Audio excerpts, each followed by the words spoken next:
Doctor நாங்க கயா விமன்ல இருந்து ஒரு விமன் அவேர்னஸ் ப்ரோக்ராம்காக வந்திருக்கோம். ஸோ விமன் கேட்கிற ஹெல்த் ரிலேட்டட் கொஸ்டின்ஸ்லாம் உங்ககிட்ட கேட்க போறோம் டாக்டர். உங்களுக்கு வந்து கைனகாலஜிஸ்ட் வந்து சூஸ் பண்றதுக்கு வந்து உங்களை எது இன்ஸ்பயர் பண்ணுச்சுங்க டாக்டர்?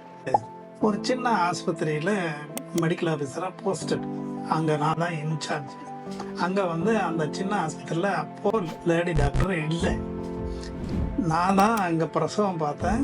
குடும்ப கட்டுப்பாடு, ஆப்ரேஷன் எல்லாமே நான் தான் ஸ்பெஷலி நான் தான் பண்ணிகிட்டு இருந்தேன். அப்போது நான் எம்பிபிஎஸ் மட்டும் முடிச்சிருந்தேன், ஸ்பெஷாலிட்டி எல்லாம் போகல. அப்போது வர்ற பேஷண்ட்டுங்க எல்லாரும் பாடிங்க தான் நிறைய வருவாங்க.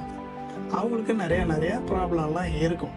பிரசவத்துலேயும் ரொம்ப கஷ்டமான பிரசவம் அப்படி இருக்கும். அந்த ஒன்று டக்குன்னு குழந்தை ஒவ்வொருத்தருக்கு பிறக்கும். ஒவ்வொருத்தருக்கும் ரொம்ப லேட்டாக வெயிட் பண்ணி ஈவன் ஒரு நாள் 2 நாள் கூட அந்த காலத்தில் வெயிட் பண்ணி குழந்தை பிறந்திருக்கு.